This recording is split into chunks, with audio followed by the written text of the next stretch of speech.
नमस्कार दोस्तों, स्वागत है आपका मेरे YouTube channel civil services with Alok में। तो चलिए आज हम देखते हैं कि आज के लेक्चर में हमको क्या पढ़ना है। तो लेक्चर शुरू करने से पहले अगर आपने अभी तक हमारा चैनल सब्सक्राइब नहीं किया है तो उसको सब्सक्राइब कर दें। और चलिए शुरू करते हैं। देखिए, ये है सौर मंडल। सौर मंडल में के अंतर्गत क्या क्या आता है। तो ये हमारा एक तारा है सूर्य, जिसके बारे में हम पढ़ चुके हैं। उसकी कितनी लेयर्स होती हैं। सूर्य है और ये ग्रह, उपग्रह है, उल्काएं, क्षुद्र ग्रह, पुच्छल तारे या कॉमेट्स जिसे बोलते हैं, ये सब संयुक्त रूप से सम्मिलित रूप से सौर मंडल कहलाता है। देखिए, सौर मंडल क्या है।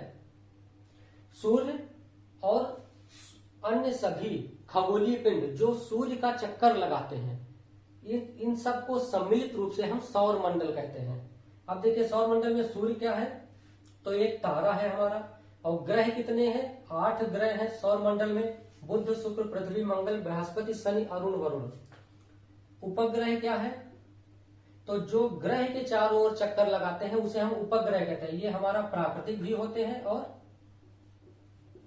मानव निर्मित भी होते हैं। जैसे कि हमारा पृथ्वी का एक उपग्रह है चंद्रमा, ये प्राकृतिक उपग्रह है। और मानव निर्मित क्या है कि वो जो भेजे जाते हैं यहाँ से सैटेलाइट संचार सेवाओं के लिए, विभिन्न प्रयोग के लिए। अब देखिए, हमको देखना है उल्काएं क्या है, क्षुद्र ग्रह क्या है, कॉमेट्स क्या है। सबसे पहले हम देखते हैं कि ये ग्रह सूर्य से बढ़ती हुई दूरी के अनुसार किस तरह से व्यवस्थित है। देखिए, सबसे करीब है सूर्य के जो ग्रह वो है बुध, उसके बाद शुक्र। ये सूर्य से बढ़ती हुई दूरी के अनुसार व्यवस्थित है। और सूर्य से जैसे जैसे दूरी बढ़ेगी वैसे वैसे जो सूर्य का चक्कर लगाते हैं ये ग्रह, वो समय भी इनका बढ़ता जाता है। जो ग्रह सूर्य के सबसे करीब है वो ग्रह सूर्य का सबसे कम समय में चक्कर लगा लेता है। ये सभी सूर्य के गुरुत्वाकर्षण बल से बंधे हुए हैं। देखिए, ये जो बुध, शुक्र, पृथ्वी, मंगल, ये मरकरी, वीनस, अर्थ और मार्स, ये जो ग्रह हैं इनको हम बोलते हैं आंतरिक ग्रह। ये आपका मंगल ग्रह है। मंगल और बृहस्पति के बीच में एक आपकी पेटी है जिसे हम बोलते हैं एस्ट्रॉयड बेल्ट। ये क्षुद्र ग्रह है आपके। इसके बीच में बहुत सारी एक बेल्ट है जिसे हम क्षुद्र ग्रह पेटी या एस्ट्रॉयड बेल्ट बोलते हैं। और जो यहां से बृहस्पति से आगे के जितने ग्रह हैं इन्हें हम वाह्य ग्रह बोलते हैं। लास्ट में जो आपका वरुण है ये ग्रह है। इसके बाद एक फिर बेल्ट पाई जाती है जिसे हम कुइपर बेल्ट बोलते हैं। तो ये आपका है सौर मंडल। अब चलिए इसको डिटेल से पढ़ते हैं। चलिए देखिए, ये आकार में है कि मतलब घटते हुए आकार में ये आपको ग्रह लिखे गए हैं। ये देखिए, बृहस्पति है सबसे बड़ा ग्रह है, फिर उससे छोटा शनि है, फिर उससे छोटा यूरेनस है, फिर नेपच्यून है, फिर पृथ्वी है। तो ये आपके घटते हुए क्रम में ग्रह है। आकार की बात कर रहे हैं हम, ये आकार में। देखिए, ग्रहों से जो रिलेटेड क्वेश्चंस हमारे एग्जाम में आते हैं वो सिर्फ फैक्चुअल इन्फॉर्मेशन से आती है कि कहाँ पे टेम्परेचर, कौन गर्म है, कौन ठंडा है, कैसे क्या है। तो वो हम आपको सबसे लास्ट में पढ़ेंगे। फैक्चुअल इन्फॉर्मेशन ही देना है, वो हम आपको डिटेल में दे देंगे। जो आए हुए क्वेश्चन है वो भी सॉल्व हो जाएंगे। और हमको डिटेल में क्या पढ़ना है, जिसको जो कॉन्सेप्चुअल पार्ट है वो हमको डिटेल में पढ़ना है। जैसे हमारा मेटेओर्स क्या है, एस्ट्रॉयड्स क्या है, और कॉमेट्स क्या है, और सिजगी क्या है। इसी में हमारा आएगा सोलर इक्लिप्स और लूनर इक्लिप्स।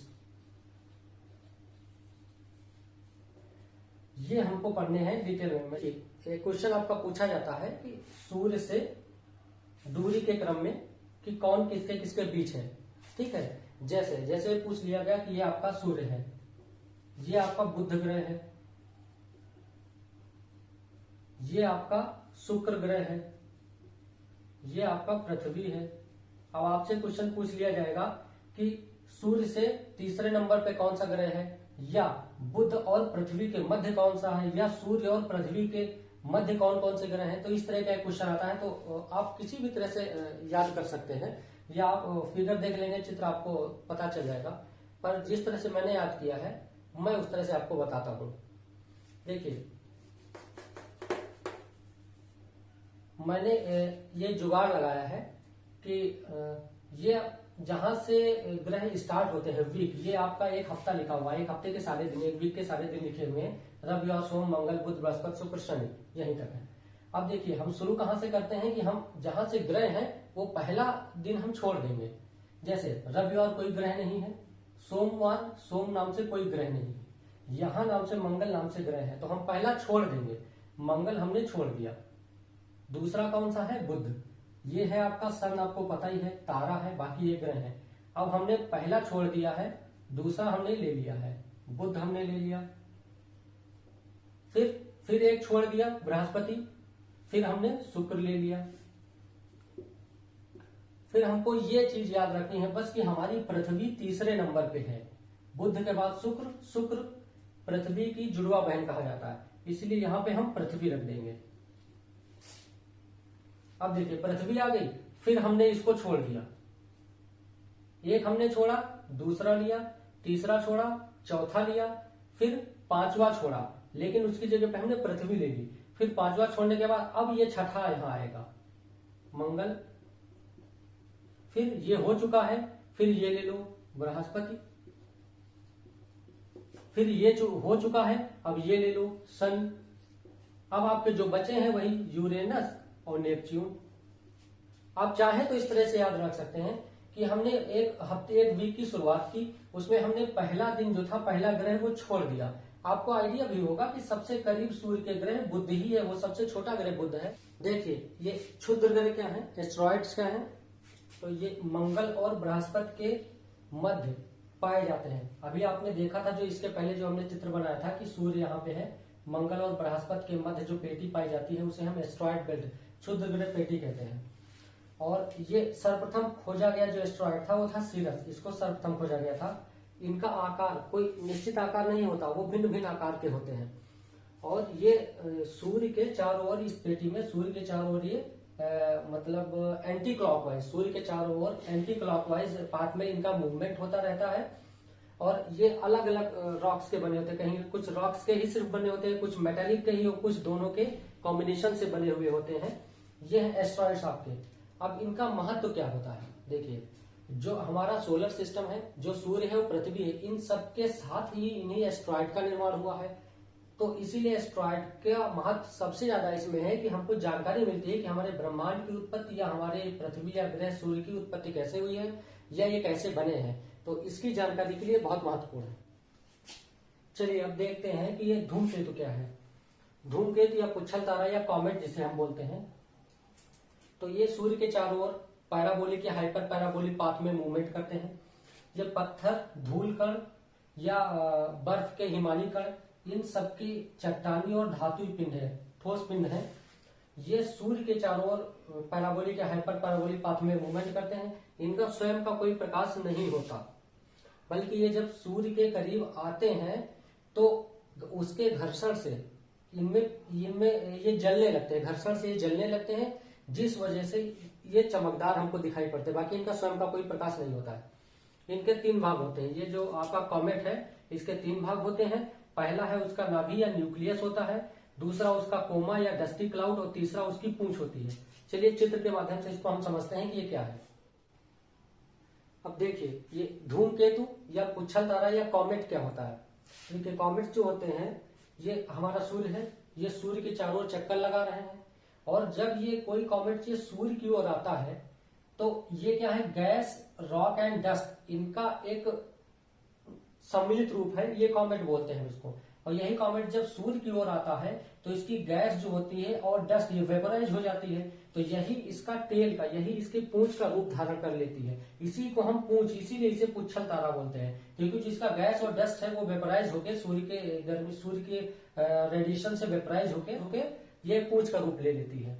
अब देखिए ये इसका न्यूक्लियस है, ठोस है बिल्कुल, और इसी न्यूक्लियस, ये न्यूक्लियस जो है पत्थर या बर्फ का बना होता है, और यही न्यूक्लियस जो सूर्य के और करीब आ जाता है तो ये एक धीरे धीरे वेपराइज होकर एक डस्टी क्लाउड का रूप ले लेता है। ये एरिया जो आपका होता है इसे हम डस्टी क्लाउड या कोमा बोलते हैं, इसे हम कोमा बोलते हैं। और ये गैस और धूल कण का एक आवरण बना लेता है। पूंछ क्या है, तो नाभि और कोमा से निकलने वाली गैस सूर्य के विपरीत एक पूंछ का आकार ले लेती है, इसी को हम पूंछ कहते हैं। तो ये आपका होता है कॉमेट, पुच्छल तारा। चलिए अब देखते हैं कि उल्का क्या होता है। तो देखिए ये हमारी पृथ्वी है, ठीक है, ये पृथ्वी है, हमारी अर्थ है। अभी इसको भूल जाइए, ये जो ब्लैक पार्ट है इसको भूल जाइए। ये हमारी पृथ्वी है, ये हमारे पृथ्वी का वायुमंडल है। ये जो गंदा सा ये दिख रहा है ये पृथ्वी का वायुमंडल है, एटमॉस्फेयर। ये आपका अंतरिक्ष बाहर है, ये अंतरिक्ष है, बाहरी एरिया जो है अंतरिक्ष है। अंतरिक्ष में कोई मेटेरॉइड है आपका, इसको हम हिंदी में बोलते हैं उल्का परमाणु। ये मेटेरॉइड है। ये आपका क्या हो सकता है, तो कोई भी चट्टानी टुकड़ा हो सकता है, या कोई मेटेलिक हो सकता है, या दोनों का कॉम्बिनेशन हो सकता है।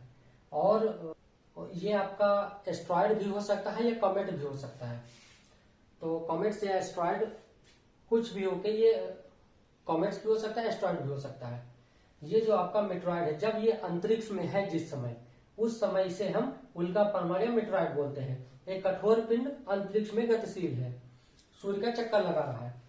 जब ये पृथ्वी की तरफ आता है, पृथ्वी की तरफ, तो तब तक ये मेटेरॉइड कहलाएगा जब तक ये पृथ्वी के वायुमंडल में प्रवेश नहीं कर जाएगा। जब ये पृथ्वी के वायुमंडल में प्रवेश करेगा तो घर्षण के कारण इसमें आग लग जाएगी, ये जलने लगेगा।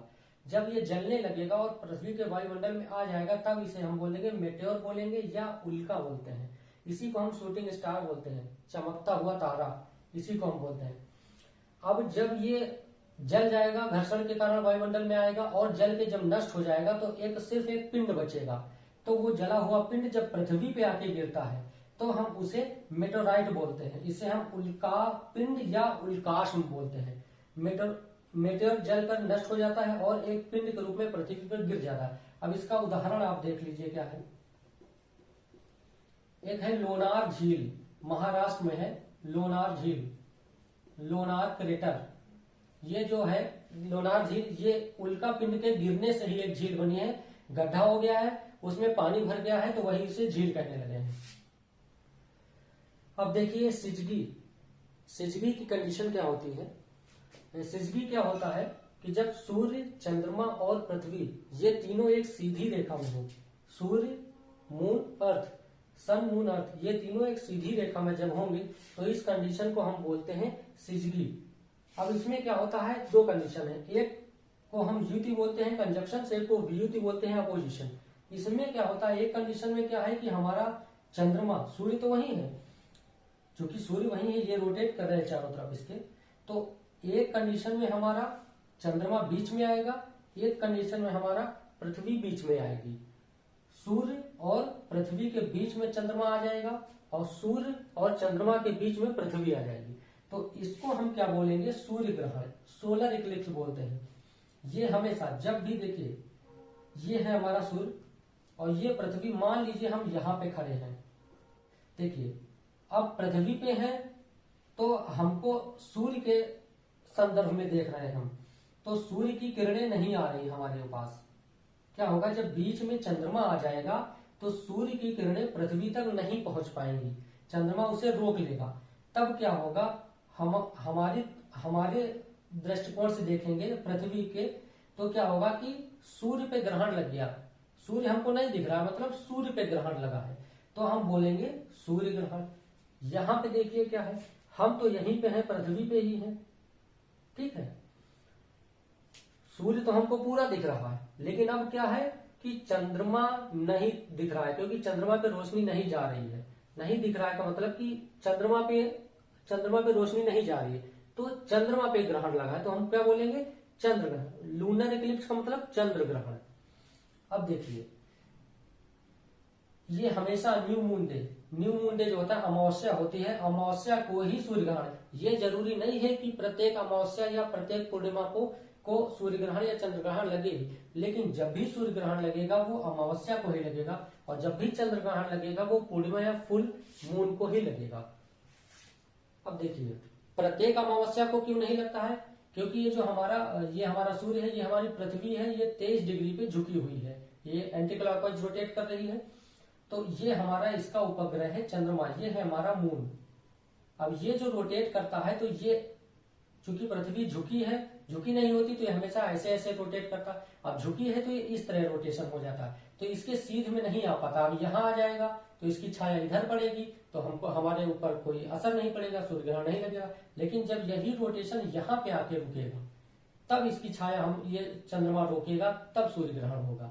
इसलिए प्रत्येक न्यू मून डे या प्रत्येक फुल मून डे पे नहीं होता है सूर्य ग्रहण या चंद्र ग्रहण। अब देखिए दो टर्म और होते हैं, एक होता है कृष्ण पक्ष, एक होता है शुक्ल पक्ष। आप इसको बस जुगाड़ से समझ लीजिए। देखिए ये अमावस्या है, चांद बिल्कुल नहीं दिख रहा है, पूरा अंधेरा है, काली रात। यहां से हम इधर की ओर जब जाएंगे पूर्णिमा की ओर, न्यू मून डे से जब हम फुल मून की ओर जाएंगे तो क्या होगा, धीरे धीरे चांद निकलता रहेगा। तो जब धीरे धीरे चांद बढ़ता जाएगा तभी तो फुल मून होगा। जब चांद बढ़ेगा तो क्या होगा, उजाला बढ़ता जाएगा। तो जब उजाला बढ़ता जाएगा तो इसको हम बोलेंगे शुक्ल पक्ष, मतलब कि चांद नजर आ रहा है। अब यहां से हम इधर की ओर आ रहे हैं, फुल मून है, पूर्णिमा है, पूरी चांदनी रात है। अब हम अंधेरी रात की ओर आ रहे हैं, मतलब अमावस्या की ओर आ रहे हैं। तो क्या होगा, चांद धीरे धीरे काला हो रहा है, मतलब कम हो रहा है। तो चांद धीरे धीरे पूरा गोरा था, अब काला होता जा रहा है। तो इसको हम क्या बोलते हैं, याद रखिएगा, कृष्ण को काला बोलते थे, श्याम वर्ण। तो ये जो कृष्ण है, कृष्ण पक्ष, ये क्या है, इसे याद रखें। कृष्ण पक्ष का मतलब क्या है, जब पूर्णिमा से हम अमावस्या की ओर आते हैं तो चांद गोरा से काला होता जा रहा है, कृष्ण पक्ष। और जो दूसरा बचा है उसे शुक्ल पक्ष। एक कृष्ण पक्ष हो गया और जो दूसरा बच गया, इसको तो हम समझ सकते हैं, जो दूसरा बच गया वो शुक्ल पक्ष हो गया। अभी हम देखते हैं कि सूर्य ग्रहण कितने प्रकार का होता है, एक पूर्ण होगा, एक आंशिक होगा। चलिए देखते हैं कि सोलर इक्लिप्स कितने प्रकार का होता है, सूर्य ग्रहण के कितने प्रकार हैं। तो देखिए ये है सोलर इक्लिप्स, एक है टोटल सोलर इक्लिप्स, पूर्ण सूर्य ग्रहण, पार्शियल सोलर इक्लिप्स, पार्शियल आंशिक सूर्य ग्रहण, वलयाकार, या हम इसे बोलते हैं हीरक वलय। देखिए हमारा ये सूर्य है, ये चंद्रमा है, ये पृथ्वी है। एक कंडीशन है, जब चंद्रमा आया तो बीच में है, सूर्य और पृथ्वी के बीच में आया, लेकिन वो पृथ्वी के करीब होकर। जब चंद्रमा पृथ्वी के समीप रहते हुए मध्य में है, पृथ्वी के समीप है, सूर्य से दूर है, तब जब बीच में आता है तो हमारा क्या होता है कि ये पूर्ण सूर्य ग्रहण है, पूरा सूर्य ढक जाता है। पृथ्वी के समीप है तो पूरा सूर्य ढक जाएगा, पूर्ण सूर्य ग्रहण। आंशिक क्या होता है, जब हमारा कुछ या आधा या उससे ज्यादा सूर्य हमारा दिखता रहता है, तब चंद्रमा पृथ्वी के बीच में इस तरह से आए कि हमारा आधा या उससे ज्यादा या कुछ सूर्य का भाग दिखता रहे, तो उसे हम बोलेंगे पार्शियल इक्लिप्स या सोलर इक्लिप्स या आंशिक सूर्य ग्रहण। वलयाकार क्या है कि इसका बिल्कुल उल्टी कंडीशन, इसमें क्या था, पूर्ण सूर्य ग्रहण में कि चंद्रमा पृथ्वी के करीब था। अब जब चंद्रमा ये सूर्य के करीब रहे, यहां पे रहे, ये मून जो है वो इसके करीब रहे, ये सन है, सूर्य के करीब जब हमारा ये चंद्रमा रहेगा तब क्या होगा, ये बीचों बीच में आ जाएगा। ये सूर्य है और सूर्य के बिल्कुल सामने आ गया है, करीब है, तो बीच में आ जाएगा बिल्कुल। तो किनारे का पार्ट हमारा सूर्य का ये दिखता रहेगा, सूर्य के बीचों बीच में चंद्रमा आ गया, सूर्य के किनारे किनारे का भाग हमें दिख रहा है। इसी को हम हीरक वाला या डायमंड रिंग कहते हैं, ये चमकता रहेगा भाग हमको।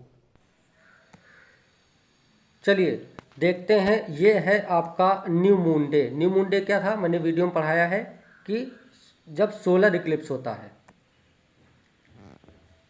ये आपका सन है, इधर सन है आपका, ये सन लाइट है, ये सूर्य की लाइट पड़ रही है, ये आपका मून है। अब देखिए यहाँ से जो लाइट आती है सूर्य से, ये लाइट आ रही है, ये आपका मून है। और ये जो आपका डार्कर पार्ट दिख रहा होगा, ये एरिया आपको दिख रहा होगा, ये डार्कर पार्ट है इसका। ये जो डार्कर पार्ट है इसको हम बोलते हैं अम्ब्रा। और ये जो लाइटर पार्ट है आपका, ये जो छाया पड़ रही है, जो गहरी छाया है, ये वाली गहरी छाया है, उसे हम बोलते हैं अम्ब्रा। और ये जो हल्की छाया वाला क्षेत्र है उसे हम पेनम्ब्रा बोलते हैं। तो देखिए ये आपका मून है, ये अम्ब्रा एरिया हो जाएगा, ये आपका अम्ब्रा एरिया है और ये पेनम्ब्रा एरिया है।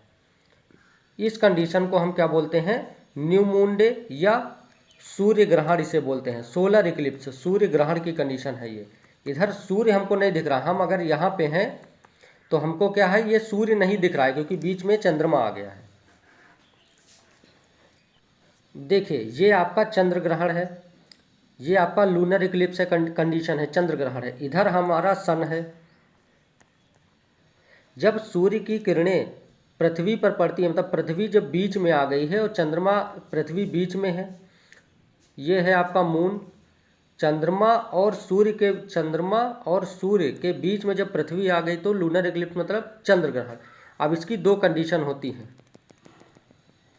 देखिए, ये मैंने अभी बताया आपको, ये जो डार्कर आपका छाया क्षेत्र होता है इसे हम बोलते हैं अम्बरा, और ये जो लाइटर छाया क्षेत्र है इसे हम बोलते हैं पेनम्बरा।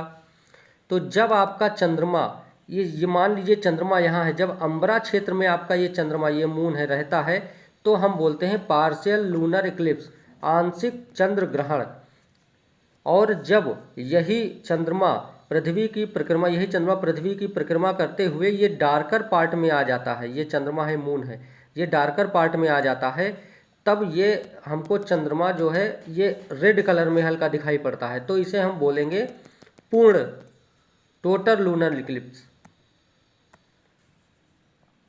ये देखिए, टोटल लूनर इक्लिप्स, पूर्ण चंद्र ग्रहण, ये दो प्रकार के आपके चंद्र ग्रहण होते हैं।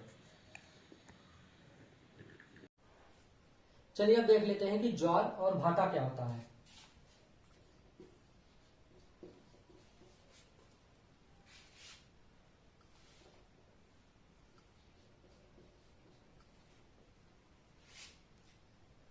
तो सागरीय जल का तट की ओर बढ़ना, यह है ज्वार, और तट से वापस जाना भाटा कहलाता है। मतलब जब सागर सतह की ओर, पानी जो जल है वो सतह की ओर आ रहा है सागर से, तो उसे हम ज्वार कहते हैं, और जब सतह से वापस जा रहा है तो उसे हम भाटा कहते हैं। इसका कारण क्या है?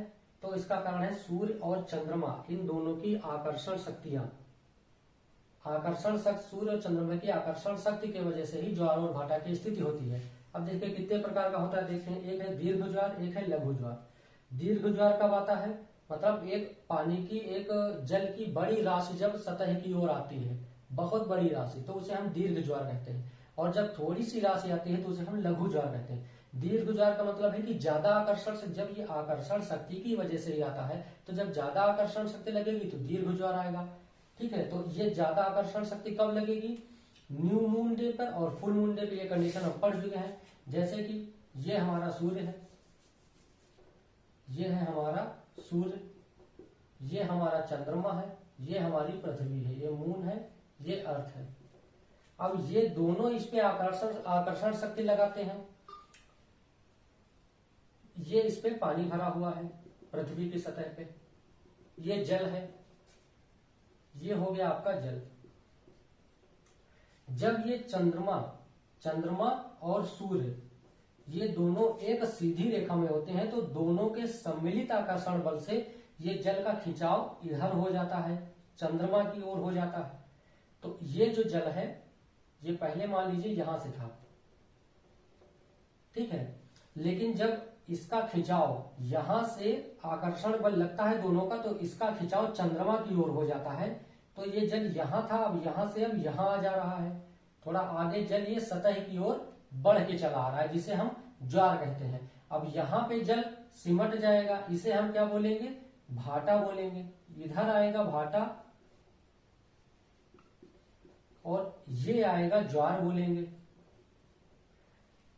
अब दो प्रकार के बल कार्य करते हैं, एक होता है अभिकेंद्र बल जो केंद्र की ओर काम करता है, एक होता है अपकेंद्र बल जो बाहर की ओर कार्य करता है। तो पृथ्वी अपने घूर्णन, अपने रोटेशन को मेंटेन करने के लिए एक अपिकेंद्र बल लगाती है, जिस वजह से जितनी जल राशि इधर आती है उसी अनुपात में जल राशि पृथ्वी के दूसरी छोर में, पृथ्वी रोटेट कर रही है, तो पृथ्वी के अगर एक साइड में जितना जल आया है, खींचा है सतह की ओर, उतना जल दूसरी तरफ भी समुद्र से सतह की ओर खींच जाएगा।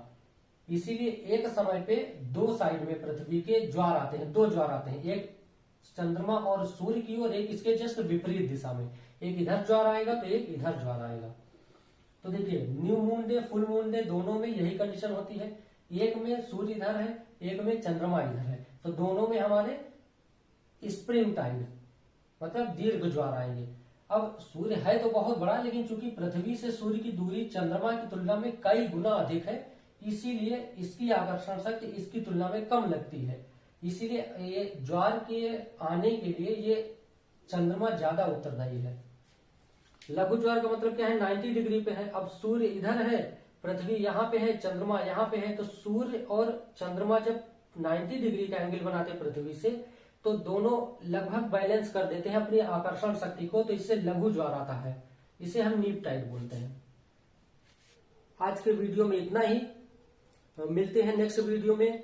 नेक्स्ट वीडियो में हम जो हमारे प्लैनेट्स हैं, जो ग्रह हैं, उनसे जो फैक्चुअल क्वेश्चंस आते हैं या जो फैक्चुअल इन्फॉर्मेशन उनके बारे में, उसके बारे में पढ़ेंगे और क्वेश्चन भी सॉल्व करेंगे।